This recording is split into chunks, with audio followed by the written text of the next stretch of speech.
नमस्कार साथियों, स्वागत है आप सभी का आपके अपने YouTube channel bound to education में। मैं बिरबल आप सभी का स्वागत करता हूं आज के इस नए वीडियो में। आज हम लोग झारखंड के भूगोल के मोस्ट इंपॉर्टेंट और मोस्ट रिपीटेड प्रश्नों को देखेंगे, जो कि झारखंड के विभिन्न प्रकार के परीक्षा में पूछे ही जाते हैं। सारे क्वेश्चन आपके आने वाली परीक्षा के दृष्टिकोण से बहुत ही अधिक महत्वपूर्ण है। चाहे आप किसी भी लेवल के परीक्षा का प्रिपरेशन करते हो, चाहे आप जेएसएससी का प्रिपरेशन कर रहे हो, जेपीएससी का प्रिपरेशन कर रहे हो, जेटेट का प्रिपरेशन कर रहे हो, या फिर कोई भी एग्ज़ाम का प्रिपरेशन कर रहे हो झारखंड से संबंधित, जिसमें झारखंड जीके का प्रश्न पूछा जाता है, तो आज का ये वीडियो आपके लिए बहुत अधिक महत्वपूर्ण होने वाला है। तो पूरा वीडियो जरूर देखिएगा ताकि एक भी क्वेश्चन आपके परीक्षा के दृष्टिकोण से जो महत्वपूर्ण होने वाला है वो छूट ना पाए। तो चलिए आज के इस वीडियो को शुरू करते हैं और आते हैं क्वेश्चन नंबर 1 पे। तो आज का क्वेश्चन नंबर 1 है, निम्न में से किस राज्य की सीमा झारखंड राज्य के साथ संबंधित नहीं है, अर्थात कि झारखंड राज्य के किसी भी जिला के साथ साझा नहीं करती है। उत्तर प्रदेश, छत्तीसगढ़, पश्चिम बंगाल या फिर ऑप्शन डी है आंध्र प्रदेश।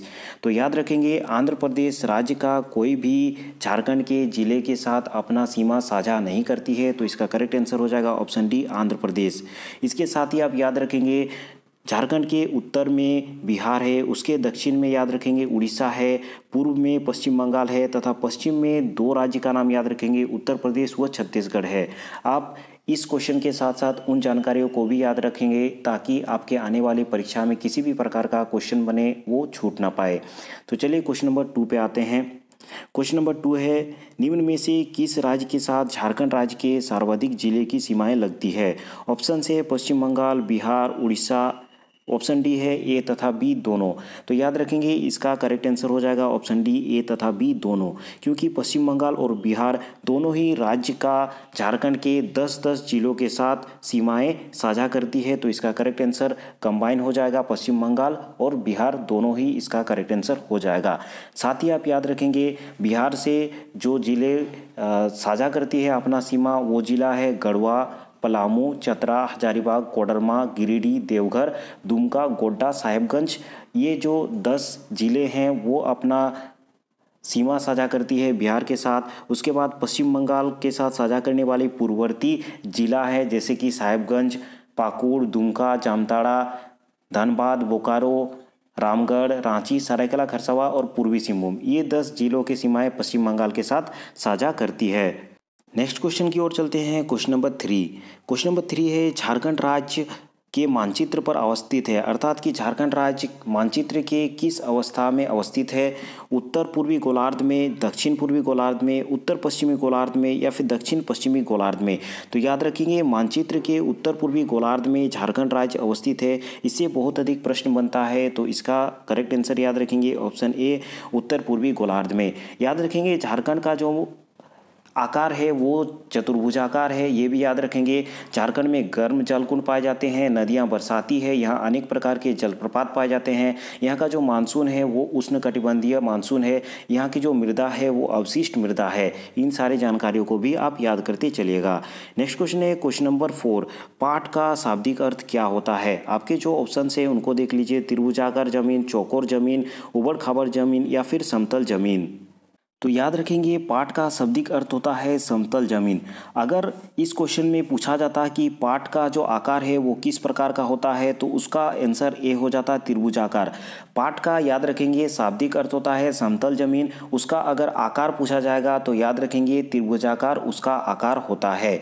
याद रखेंगे, जो इसका विस्तार है वो रांची के उत्तर पश्चिमी हिस्से से लेकर पलामू जिले के दक्षिणी हिस्से तक फैला हुआ है। ठीक है, इसके जो ऊपरी भाग होता है इस प्रकार का पाट क्षेत्र होता है। पाट क्षेत्र का जो ऊपरी भाग होता है उसको टांड़ कहा जाता है तथा जो निचला भाग होता है उसे दोन कहा जाता है। जो कि इसका जो सबसे टॉप ऊपरी हिस्सा होता है वो समुद्र तल से ऊंचाई उसका जो होता है वो 900 मीटर होता है, लगभग 3000 फीट के करीब वो बनता है। ठीक है, पाट क्षेत्र के प्रमुख पहाड़ियाँ सानू और सारू पहाड़ी को आप याद रखेंगे। यहाँ की जो पाट क्षेत्र से निकलने वाले नदियाँ हैं उन नदियों के नाम याद रखेंगे। कोयल, उत्तरी कोयल नदी निकलते हैं, शंख नदी, इन सभी नदियों का उद्गम स्थान पाठ क्षेत्रों से होता है। इनसे भी बहुत अधिक क्वेश्चन बनते हैं। तो याद रखेंगे, पाठ क्षेत्र का जो शाब्दिक अर्थ होता है वो समतल जमीन होता है। इसका आकार त्रिभुजाकार होता है। इसके ऊपरी भाग को टांड़ तथा निचले भाग को दोन कहा जाता है। यहाँ से उत्तरी कोयल नदी निकलती है, शंख नदी निकलती है। इन सब जानकारियों को आप याद रखेंगे। नेक्स्ट क्वेश्चन की ओर चलते हैं। क्वेश्चन नंबर 5, झारखंड राज्य में सर्वाधिक गर्म जलकुंड किस जिले में अवस्थित है? आपके जो ऑप्शन है लातेहार, हजारीबाग, दुमका या फिर रांची। तो इस क्वेश्चन का करेक्ट आंसर याद रखेंगे ऑप्शन बी, हजारीबाग जिले में झारखंड राज्य का सर्वाधिक गर्म जलकुंड उपस्थित है। और यहीं पे सूरज कुंड स्थित है, जो कि भारत का सर्वाधिक गर्म जलकुंड है, जहां का तापमान 88 डिग्री सेल्सियस है। इस जानकारी को याद रखेंगे। इससे प्रश्न प्रीवियस ईयर में भी पूछा गया था और बहुत अधिक महत्वपूर्ण है और आपके आने वाले परीक्षा में भी बन सकते हैं कि भारत का सर्वाधिक गर्म जलकुंड किस राज्य में स्थित है। तो झारखंड में स्थित है। झारखंड में कहाँ स्थित है? हजारीबाग में स्थित है। उसका नाम क्या है? याद रखेंगे, उसका नाम सूरज कुंड। ठीक है, सूरज कुंड नाम है उस जलकुंड का। बहुत अधिक गर्म जलकुंड है और 88 डिग्री सेल्सियस का वहाँ का तापमान होता है। तो इन जानकारियों का आप याद रखेंगे। नेक्स्ट क्वेश्चन पे आते हैं। क्वेश्चन नंबर 6, झारखंड राज्य की जलवायु का प्रकार क्या है? इसके ऑप्शन से उष्णकटिबंधीय मानसून, चीन तुल्य जलवायु, सवाना तुल्य जलवायु या फिर शीतोष्ण तुल्य जलवायु। तो इससे पहले भी मैंने डिस्कस किया कि झारखंड राज्य का जो जलवायु का प्रकार है वो उष्णकटिबंधीय जलवायु मानसून है। तो इसका करेक्ट आंसर ऑप्शन ए हो जाएगा, उष्णकटिबंधीय मानसून। नेक्स्ट क्वेश्चन है क्वेश्चन नंबर 7, झारखंड राज्य के कुल कितने क्षेत्र पर वन का विस्तार पाया जाता है? आपके जो ऑप्शन है उनको देख लीजिए, 33%, 29%, 24% या फिर 43%। तो क्वेश्चन नंबर 7 का करेक्ट आंसर हो जाएगा 29%। एग्जैक्टली अगर पूछा जाए तो 29.62% भाग पे कुल क्षेत्रफल के 29.62% भाग पे वनों का विस्तार है। तो इसे आप याद रखेंगे। इससे भी बहुत अधिक प्रश्न आपके परीक्षा में बन सकते हैं। ठीक है, तो याद रखेंगे क्वेश्चन नंबर 7 का करेक्ट आंसर हो जाएगा ऑप्शन बी, 29%। एग्जैक्टली पूछा जाए तो 29.62% इसका करेक्ट आंसर होगा। नेक्स्ट क्वेश्चन है क्वेश्चन नंबर 8, झारखंड राज्य के किस जिले की सीमा किसी भी अन्य जिले से संलग्न नहीं है? खूंटी, लोहरदगा, गढ़वा या फिर ए तथा बी दोनों। तो याद रखेंगे, खूंटी और लोहरदगा ऐसा जिला है जिसके सीमा किसी भी अन्य राज्य के साथ संलग्न नहीं है। तो इसका करेक्ट आंसर ऑप्शन डी हो जाएगा। ए तथा बी दोनों ही जिलों के जो सीमा है वो किसी भी राज्य के साथ संलग्न नहीं है, किसी भी राज्य के साथ टच नहीं करती है। तो इसका करेक्ट आंसर हो जाएगा ऑप्शन डी, ए तथा बी दोनों। नेक्स्ट क्वेश्चन है क्वेश्चन नंबर 9, झारखंड राज्य के किस जिले की सीमा उत्तर प्रदेश के साथ संलग्न करती है? इससे बहुत अधिक प्रश्न बनता है। इस क्वेश्चन को आप याद रखेंगे। इसके ऑप्शन है पलामू, गढ़वा, चतरा या फिर लातेहार। तो याद रखेंगे, उत्तर प्रदेश राज्य एक ऐसा राज्य है जिसमें केवल एक ही जिला स्पर्श करती है और वो है गढ़वा।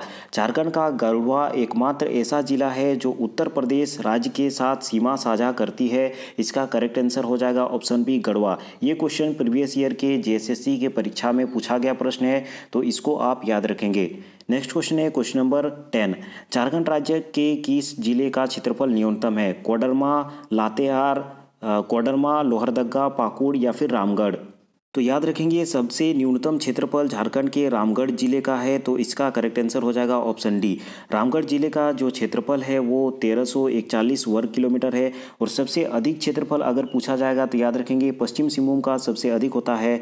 पश्चिम सिंहभूम का जो क्षेत्रफल है वो 7224 वर्ग किलोमीटर पर पश्चिम सिंहभूम का क्षेत्रफल फैला हुआ है। तो इसे याद रखेंगे, सबसे अधिक पश्चिम सिंहभूम जो कि 7224 वर्ग किलोमीटर, और सबसे कम रामगढ़ जो कि 1341 वर्ग किलोमीटर पर फैला हुआ है इसका क्षेत्रफल। तो इन जानकारियों को आप याद रखेंगे। इसी के साथ चलते हैं नेक्स्ट क्वेश्चन की ओर। क्वेश्चन नंबर 11, राजमहल ट्रैप का निर्माण हुआ है नदी अवसादों के निक्षेपण द्वारा, लावा के बहाव से, ज्वालामुखी प्रक्रिया द्वारा या फिर चट्टानों की खिसकने से। तो याद रखेंगे, क्वेश्चन नंबर 11 का करेक्ट आंसर हो जाएगा ऑप्शन बी, लावा के बहाव से राजमहल ट्रैप का निर्माण हुआ है, जहां पे राजमहल की पहाड़ियां स्थित है। तो याद रखेंगे, इसका करेक्ट आंसर हो जाएगा ऑप्शन बी, लावा के बहाव से राजमहल ट्रैप का निर्माण हुआ है। नेक्स्ट क्वेश्चन की ओर चलते हैं। क्वेश्चन नंबर 12, झारखंड राज्य का सर्वाधिक गर्म स्थान कौन सा है? Option a Ranchi, option b Jamshedpur, option c Bokaro या फिर ऑप्शन डी धनबाद। तो क्वेश्चन नंबर 12 का करेक्ट आंसर याद रखेंगे ऑप्शन बी, जमशेदपुर एक ऐसा स्थान है झारखंड का जहां पे सर्वाधिक गर्मी पड़ती है। तो झारखंड राज्य का सर्वाधिक गर्म स्थान कौन सा हो जाएगा? ऑप्शन बी इसका करेक्ट आंसर हो जाएगा, जमशेदपुर सबसे अधिक गर्म स्थान है। इससे भी बहुत अधिक प्रश्न बनते हैं, इसको भी आप याद रखेंगे। नेक्स्ट क्वेश्चन है क्वेश्चन नंबर 13, झारखंड राज्य में सर्वाधिक वर्षा प्राप्त करने वाला स्थान कौन सा है? नेतरहाट का पठार, रांची का पठार, राजमहल क्षेत्र या फिर चाईबासा का मैदान। ठीक है, तो क्वेश्चन नंबर 13 का करेक्ट आंसर याद रखेंगे, नेतरहाट के पठार में सबसे अधिक वर्षा होती है। ये भी चीज़ क्वेश्चन आता है बहुत बार कि कौन सा स्थान में सर्वाधिक वर्षा होती है, तो याद रखेंगे नेतरहाट में झारखंड में सर्वाधिक वर्षा होती है। तो इसका करेक्ट आंसर ऑप्शन ए हो जाएगा, नेतरहाट का पठार। नेक्स्ट क्वेश्चन है क्वेश्चन नंबर 14, निम्न में से कौन सी नदी पाट क्षेत्र से निकलती है? शंख नदी, सोन नदी, दामोदर नदी या फिर स्वर्णरेखा नदी?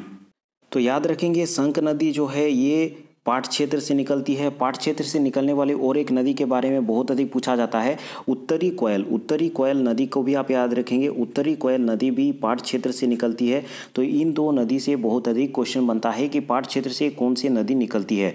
तो याद रखेंगे शंख नदी, ऑप्शन ए इसका करेक्ट आंसर हो जाएगा। और इसके साथ ही याद रखेंगे उत्तरी कोयल नदी भी पाट क्षेत्र से निकलती है। तो क्वेश्चन नंबर 14 का करेक्ट आंसर हो जाएगा ऑप्शन ए, शंख। नेक्स्ट क्वेश्चन पे आते हैं क्वेश्चन नंबर 15, पारसनाथ की पहाड़ी किस नदी घाटी के निकट अवस्थित है? ऑप्शन ए है स्वर्णरेखा नदी घाटी, दामोदर नदी घाटी, ऑप्शन सी है कोयल नदी घाटी या फिर ऑप्शन डी है बराकर नदी घाटी। तो इसका करेक्ट आंसर याद रखेंगे ऑप्शन डी हो जाएगा, बराकर नदी घाटी में पारसनाथ की पहाड़ी उपस्थित है। तो इसका करेक्ट आंसर हो जाएगा ऑप्शन डी। पारसनाथ से संबंधित आपका क्वेश्चन बनता है कि झारखंड के सबसे ऊंची चोटी का नाम क्या है? तो झारखंड की सबसे ऊंची चोटी का नाम पारसनाथ है, जिसकी ऊंचाई 1365 मीटर है समुद्र तल से। ये आप याद रखेंगे, झारखंड की सबसे अधिक ऊंची चोटी का नाम पारसनाथ की पहाड़ी है और ये बराकर नदी घाटी में बनती है। इसकी ऊंचाई 1365 मीटर है। नेक्स्ट क्वेश्चन की ओर चलते हैं क्वेश्चन नंबर 16, निम्न में से कौन सी झारखंड की सादानीरा नदी है? दामोदर नदी, सोन नदी, स्वर्णरेखा नदी या फिर मयूराक्षी नदी? तो याद रखेंगे सोन नदी एक ऐसी नदी है झारखंड की एकमात्र नदी जो कि सदानीरा है, हमेशा बहती है। इसे छोड़ करके सभी नदियां बरसाती नदी है और मानसून पर निर्भर करती है। सोन नदी के बारे में याद रखेंगे, इसका जो उद्गम स्थान है ये झारखंड में नहीं है बल्कि ये मध्य प्रदेश के मैकाल पर्वत में स्थित है। इसका जो मुहाना है वो गंगा नदी में है, बिहार में जाकर के ये गंगा नदी से मिल जाती है। इसकी कुल लंबाई 784 किलोमीटर है और इसकी सहायक नदी, सबसे महत्वपूर्ण सहायक नदी के बारे में याद रखेंगे उत्तरी कोयल है। अगर आपको पूछा जाए कि कौन कौन से जिलों से होकर के सोन नदी बहती है, तो याद रखेंगे पलामू और गढ़वा से होकर के सोन नदी बहती है। इन दो जिलों के बारे में प्रश्न बनता है कि सोन नदी किन किन जिलों से होकर के बहती है, तो पलामू याद रखेंगे और गढ़वा दो जिला है जो कि सोन नदी को स्पर्श करते हुए सोन नदी इन दो जिलों से बहती है। नेक्स्ट क्वेश्चन पे आते हैं क्वेश्चन नंबर 17, निम्न में से कौन सी एक झारखंड की एकमात्र नौका गम्य नदी है? सोन नदी, मयूराक्षी नदी, दामोदर नदी या फिर स्वर्णरेखा नदी? तो याद रखेंगे मयूराक्षी नदी जो है ऑप्शन बी इसका करेक्ट आंसर हो जाएगा। मयूराक्षी नदी झारखंड की एकमात्र नौका गम्य नदी है, अर्थात कि मयूराक्षी नदी में नौका का चलाना संभव है। नौका चालक ये नदी कहा जाता है इसको। याद रखेंगे इस नदी को मोर नदी के नाम से भी जाना जाता है। इसका जो उद्गम है देवघर में त्रिकुट पहाड़ से होता है। कुल लंबाई 250 किलोमीटर है और 200 त्रिकुट पहाड़ी से निकल करके ये हुगली में जाकर के गंगा नदी के साथ पश्चिम बंगाल में मिल जाती है। इन जानकारी को याद रखेंगे। तो सबसे एकमात्र नौकागम्य नदी हो गया मयूराक्षी नदी, जो कि त्रिकुट पहाड़ देवघर से निकलती है। इसे प्रश्न प्रीवियस ईयर में पूछा गया था, इसीलिए आप इसे याद रखेंगे। कुल लंबाई 250 किलोमीटर है और ये हुगली में जाकर के गंगा नदी से मिल जाती है। ठीक है, अगर अपवा क्षेत्र के बारे में पूछा जाए कि कौन कौन से जिले से बहती है ये नदी, तो याद रखेंगे दुमका, साहेबगंज, देवघर, गोड्डा, इन 4 जिलों से होकर के मयूराक्षी या फिर मोर नदी का प्रवाह होता है। तो इन जिलों के नाम याद रखेंगे। नेक्स्ट क्वेश्चन की ओर चलते हैं क्वेश्चन नंबर 18, निम्न में से कौन सी एक झारखंड राज्य की पूर्ववर्ती नदी है? पूर्व में बहने वाली कौन सी नदी है? स्वर्णरेखा नदी, उत्तरी कोयल नदी, दामोदर नदी या फिर मयूराक्षी नदी? तो क्वेश्चन नंबर 18 का करेक्ट आंसर भी याद रखेंगे, मयूराक्षी नदी इसका करेक्ट आंसर हो जाएगा ऑप्शन डी, जो कि पूर्व के जिलों जैसे कि दुमका, साहिबगंज, देवघर, गोड्डा इन जिलों से बहती है। तो इसका करेक्ट आंसर हो जाएगा ऑप्शन डी, मयूराक्षी नदी। नेक्स्ट क्वेश्चन है क्वेश्चन नंबर 19, झारखंड राज्य की सबसे लंबी नदी कौन सी है? सोन नदी, मयूराक्षी नदी, दामोदर नदी या फिर स्वर्णरेखा नदी? याद रखेंगे दामोदर नदी जो है ये झारखंड की सबसे लंबी नदी है। ठीक है, दामोदर नदी का उद्गम स्थल छोटा नागपुर का पठार से हुआ है। इससे बहुत अधिक प्रश्न बनता है और इसका मुहाना जो कि है वो हुगली है और ये हुगली में जाकर के गंगा नदी के साथ मिल जाती है। कुल लंबाई अगर पूछा जाए तो 592 किलोमीटर याद रखेंगे, 592 किलोमीटर। और अपवाह क्षेत्र के बारे में अगर वर्ग किलोमीटर में पूछा जाए तो 12,800 वर्ग किलोमीटर में ये फैला हुआ है। 12,800 वर्ग किलोमीटर ये आप याद रखेंगे। इसको देव नदी, बंगाल का शोक भी कहा जाता है। और इससे बहुत अधिक प्रश्न बनता है कि कौन से नदी को देव नदी के नाम से जाना जाता है, तो दामोदर को देव नदी के नाम से जाना जाता है। साथ ही बंगाल का शोक किस नदी को कहा जाता है, तो याद रखेंगे दामोदर नदी को ही बंगाल के शोक के नाम से भी जाना जाता है। तो इतनी सारी जानकारियों को आप याद रखेंगे। नेक्स्ट क्वेश्चन है क्वेश्चन नंबर 20। झारखंड राज्य में निम्न में से किस पवन द्वारा वर्षा होती है? दक्षिण पश्चिम मानसून पवन द्वारा, उत्तर पश्चिम मानसूनी पवनों द्वारा या फिर पछुआ पवनों द्वारा या फिर इनमें से कोई नहीं? का करेक्ट आंसर याद रखेंगे ऑप्शन ए दक्षिण पश्चिम मानसून के पवनों द्वारा झारखंड में वर्षा होती है और यहाँ पे उष्ण कटिबंधीय मानसून पाई जाती है। इन दोनों ही चीज़ों को आप याद रखेंगे। नेक्स्ट क्वेश्चन है क्वेश्चन नंबर 21। झारखंड राज्य की सबसे दूषित नदी कौन सी है? तो इसके ऑप्शन देख लेते हैं। पुनपुन नदी, मयूराक्षी नदी, दामोदर नदी या फिर बाराकर नदी? तो इसका करेक्ट आंसर भी ऑप्शन सी हो जाएगा। दामोदर नदी ही एक ऐसा नदी है जो कि बहुत अधिक प्रदूषित भी है और झारखंड की सबसे अधिक लंबी नदी भी है। नेक्स्ट क्वेश्चन पे आते हैं क्वेश्चन नंबर 22। निम्न में से किस नदी का अपवाह क्षेत्र झारखंड राज्य में सर्वाधिक है? सोन नदी, उत्तरी कोयल, दामोदर या फिर स्वर्णरेखा नदी? तो याद रखेंगे इसका करेक्ट आंसर ऑप्शन सी हो जाएगा। दामोदर नदी झारखंड के सर्वाधिक अपवाह क्षेत्र इसका पड़ता है। इसका जो कुल लंबाई है वो 592 किलोमीटर है और अगर झारखंड में लंबाई पूछा जाता है तो 290 किलोमीटर झारखंड में ये प्रवाहित होता है। तो इन दोनों ही चीज़ों को आप याद रखेंगे। नेक्स्ट क्वेश्चन पे आते हैं क्वेश्चन नंबर 23। झारखंड का दूसरा सबसे ऊंचा जलप्रपात कौन सा है जहां से जल 100 मीटर की ऊंचाई से गिरता है? तो याद रखेंगे ये क्वेश्चन पूछा गया क्वेश्चन है। इसका करेक्ट आंसर ऑप्शन बी हो जाएगा। हुंड्रू जलप्रपात ऐसा जलप्रपात है जो कि झारखंड का दूसरा सबसे ऊंचा जलप्रपात है। ठीक है, नेक्स्ट क्वेश्चन है क्वेश्चन नंबर 24। झारखंड की एकमात्र नदी जो स्वतंत्र रूप से बंगाल की खाड़ी में गिरती है? सोन नदी, मयूराक्षी नदी, दामोदर नदी या फिर स्वर्णरेखा नदी? तो याद रखेंगे इसका करेक्ट आंसर ऑप्शन डी हो जाएगा। स्वर्णरेखा नदी एकमात्र ऐसी नदी है जो स्वतंत्र रूप से बंगाल की खाड़ी में जाकर के गिरती है। इसके उद्गम के बारे में अगर पूछा जाए तो याद रखेंगे रांची के नगड़ी में इसका उद्गम होता है और मुहाना तो मैंने बता दिया बंगाल की खाड़ी में जाकर के ये नदी गिरती है। अगर लंबाई पूछा जाता है तो 470 किलोमीटर इसकी लंबाई है। ठीक है, सहायक नदियों का नाम याद रखेंगे। कांची नदी, खरकई नदी, कोकरो नदी ये सहायक नदियाँ हैं। ये रांची और सिंहभूम के जिलों से होकर के गुजरती है।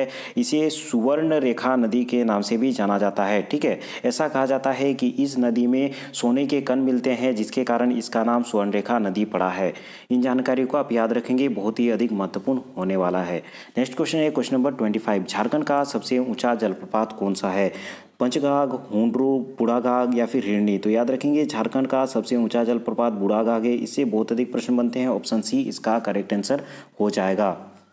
तो आज की इस वीडियो में इतना ही। इस वीडियो को देखने के लिए धन्यवाद। अगर इसी प्रकार के विभिन्न प्रकार के झारखंड के संबंधित आप प्रतियोगी परीक्षाओं से संबंधित वीडियोस देखना चाहते हैं तो बाउंड टू एजुकेशन के चैनल में जाकर के आप प्लेलिस्ट को विजिट कर सकते हैं। वहाँ पे विभिन्न प्रकार के कॉम्पिटिटिव परीक्षाओं से संबंधित आपको वीडियोज़ मिल जाएंगे।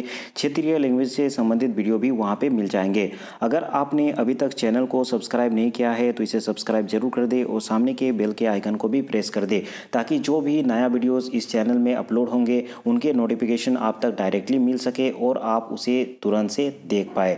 जाने से पहले इस वीडियो को जरूर लाइक कर दे ताकि मुझे पता चल पाए कि इस प्रकार के वीडियोस आपको और चाहिए या फिर नहीं। धन्यवाद। अगले वीडियो में हम लोग फिर मिलते हैं।